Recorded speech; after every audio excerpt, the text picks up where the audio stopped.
पश्चिमी उत्तर प्रदेश के ऐतिहासिक गांव सोरम में आयोजित 3 दिवसीय सर्वजातीय सर्वखाप महासम्मेलन संपन्न हो चुकी है। 3 दिनों तक चली ये महापंचायत सामाजिक मुद्दों, युवा जागरूकता और सामाजिक कुरीतियों को समाप्त करने जैसे प्रमुख बिंदुओं पर केंद्रित रही। इस महाआयोजन में देश के अलग अलग राज्यों जैसे उत्तर प्रदेश, हरियाणा, राजस्थान, पंजाब सहित कई प्रदेशों से खाप चौधरी, विभिन्न खापों के अध्यक्ष, राष्ट्रीय पदाधिकारी और सामाजिक प्रतिनिधि शामिल हुए। ये आजादी के बाद आयोजित 7वां सर्वखाप महासम्मेलन माना जा रहा है।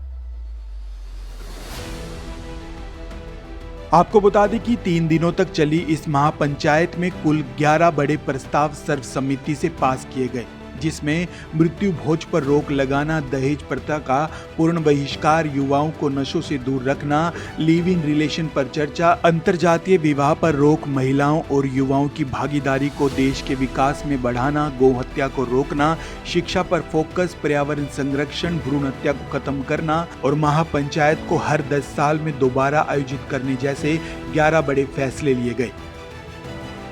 महापंचायत में नरेश टिकैत ने समाज में बुरी तरह से फैल चुकी कुरीतियों पर गहरी चिंता व्यक्त की। उन्होंने कहा कि हमारे बुजुर्गों ने जो संस्कार हमें दिए, उन्हें नई पीढ़ी भूलती जा रही है। आने वाले 10 सालों में इन बुरी आदतों का भयंकर परिणाम समाज को भोगना पड़ेगा। युवा नशे में अपनी जवानी बर्बाद कर रहे हैं। जब तक संस्कार मजबूत नहीं होंगे, समाज संभल नहीं सकता। ऐसे में युवाओं को अपने संस्कारों को अपनाना होगा। वहीं दूसरी ओर भारतीय किसान यूनियन के राष्ट्रीय प्रवक्ता राकेश टिकैत ने समाज में बढ़ रहे नशे को लेकर गहरी चिंता व्यक्त की। उन्होंने कहा कि नशों की लतों में पड़कर युवा पीढ़ी पूरी तरह से खोखली होती जा रही है। उन्होंने कहा कि देश में बेरोजगारी और बढ़ता नशा सबसे बड़ा गंभीर मुद्दा है। समाज के लोगों के साथ देश की सरकारों को भी इस ओर ध्यान देना चाहिए, तभी देश प्रगति कर सकता है। खैर, इस महापंचायत के दौरान सचकों से बातचीत में राकेश टिकैत व नरेश टिकैत ने क्या कुछ कहा, आइए आपको भी सुनवाते हैं। देखो, 11 फैसले यहाँ पर लिए गए। पहला तो जो सब लोगों की होता है कि जो मृतक भोज है, मरने के बाद में भोज करा जाए तो उसको कम कर दिया जाए। हमन कर दिया 8 बजे, 9 बजे, 10 बजे पगड़ी कर दो तो खाने की जरूरत ही नहीं है। जो रिश्तेदार है दूर से कोई लोग आ रहा है, अपना खाना खा लो। लेकिन इत्तेफाक भोजन नहीं है, प्लानिंग के तहत बना हुआ उसका विरोध है। तो यहाँ पे उसके लिए सबने समर्थन दिया। दहेज में भी ये कहा कि दहेज ना लेने वाले बनो, देने वाले तो अपने आप रुक जाएगा। एक तो खैर कम यहाँ के मांगना नहीं, अब ज़्यादा कोई मांगता नहीं, लेकिन ना करने वाले भी बनो कि भाई हमको नहीं चाहिए। अब ठीक है, उसी से थोड़ा अपना कम हो जाए, कंट्रोल हो जाएगा। पेड़ लगाने की बात करिए कि पेड़ लगाओ, जन्मदिन पे किसी की डेथ होगी तो पेड़ लगाओ, तो उससे हमारा जंगल और पर्यावरण ठीक होगा। 10 साल में यहाँ पे मीटिंग होगी तो अगली मीटिंग 35 में होगी, 2035 में।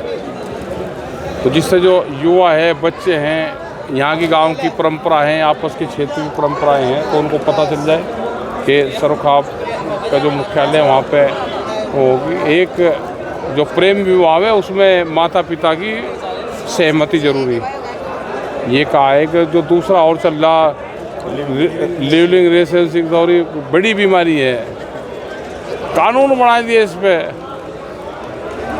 तो ये कानून खत्म कर जाए। ये सरकार साहब की बीमारी है। निर्णय थारी याद और ज़्यादा होगी। तुम थारे पे तो सब साधन है, रिकॉर्डिंग हो रही, सारी बात हो रही। 11 हुए, 11 में तो 5-4 तो हम भी बता देंगे और पढ़ कर बता देंगे। भाई एक तो दहेज प्रथा पे, भ्रूण हत्या पे, मृत्यु भोज पे, पर्यावरण पे, महिलाओं के प्रति वाह हो, तो इस तरह के यही 11 प्रस्ताव हुए। कमेटी बनने की बात है, भाई कमेटी जरूरी है बहुत, और ठीक रहे, कोई ऐसी बात नहीं, किसी को ये प्रस्ताव बुरे भी नहीं लगे। सबका हित देखते हुए ये प्रस्ताव पारित हुए और इन पे लागू करने की बात और इन्हें मान्यता देने की बात तो हमने कह दी। लागू तो जनता ही करेगी भाई, कुछ कानून है जो सरकार से रिलेटेड है, जैसे ये हो गया। हाँ, माता पिता की सहमति जरूरी है इनमें। प्रेम विवाह में इसमें बड़ा नुकसान हो रहा।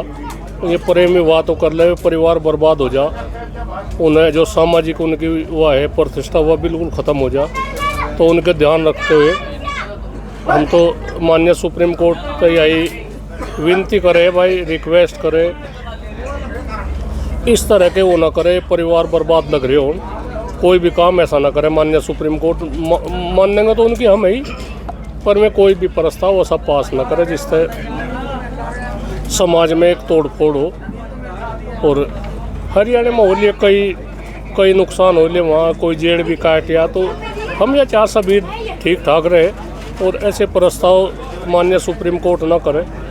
एक लिव इन का कानून है कि नहीं, वो रहते हैं पत्नी दूसरे पति के साथ चले जाओ तो कानूनी निजाम में तो ये मरण के मौत नहीं है। ये जिसकी पत्नी है वह दूसरे के साथ जाने के वो रहने देगा वो, और वो फिर वो आने की उम्मीद करे, तो ये खामा के ऊट पटेंगे में ये चलते होंगे, कहीं किसी समाज में चलते होंगे, कहीं किसी उसमें चलते होंगे, यहाँ नहीं चलते। जो एजेंडा आज का रहा है उसमें क्या सरकार से भी मांग करेंगे जो कुछ कानून है जो सरकार बदलाव नहीं कह तो दिया, इसके मंच तक कह दिया। और हम प्रधानमंत्री जी को, मोदी जी को, योगी जी को भी, जो प्रदेश के स्तर की बात है, इन्हें योगी जी को भी ये प्रस्ताव भेजेंगे। कुछ जनहित के लिए है, समाज हित के लिए है। एक वो भी कही हमने भाई, युवाओं को जो देहातों में जो कृषि पे आधारित है उन्हें रोजगार मिला जा। और ये हम तो सबसे बड़ी बात यही है, हमारा इसमें कोई ज़्यादा रोल नहीं है। ये रोल तो खाप चौधरी का, जिन्होंने सुलह मशवरा देकर ये प्रस्ताव पास करा। हमने तो यहाँ से खाने पीने की व्यवस्था, भंडारों की व्यवस्था, रहन सहन की व्यवस्था या देखी, पानीपात पियाने की। जिस तरह 3 दिन तक लगातार भीड़ रही है, खाप चौधरी भी काफ़ी संख्या में यहाँ पहुँचे, पब्लिक भी काफ़ी संख्या में यहाँ पहुँची है, तो इससे तो लगता है कि पब्लिक भी बदलाव चाहती है। जो जिस तरह की जो कमियाँ समाज में आ रही वो नहीं, इसका तो लग रहा नहीं जो इतना जन समूह आ रहा। पर ये तो बताओ 2% तो हर समाज में हर उसमें रहा हर समय। हम न चाह रहे 2% को भी इसी मुख्य धारा में वो करें, यानी 98% सब बदलाव चाह रहे, देश का विकास चाह रहे, समाज का विकास चाह रहे। जो हमारे बुजुर्गों ने, हमारे बड़ों ने इस समाज का ताना बाना हजारों साल तक संजो कर रख रखा, उसमें कहीं ना कहीं टूट दिखती दिखाई दे रही। हमारे बुजुर्गों ने अपने पैरों तक चल के मंजिल नाप रखी और इसे बड़ी संजो कर रख रखा। हम न चाह रहे भाई, इस युवाओं तो हम विनती करें, हाथ जोड़ कर कहे भाई, हमारे जो बुजुर्ग है भाई, उन्होंने बहुत मेहनत है, बहुत लगन है इस समाज को यहाँ तक ले आए। और आगे कोई इस तरह की वह ना हो बातचीत, बुजुर्गों का सम्मान रहे। बुजुर्ग जो थोड़े गिने चुने रह रहे हैं उनकी सुलह ले, क्या हम गलत कर रहे, क्या हम सही कर रहे। युवा खेत की तरफ को ध्यान नहीं दे रहे, जिस तरह हमें आर्थिक कमजोरी भी हमें महसूस हो रही। तो बहुत कुछ है।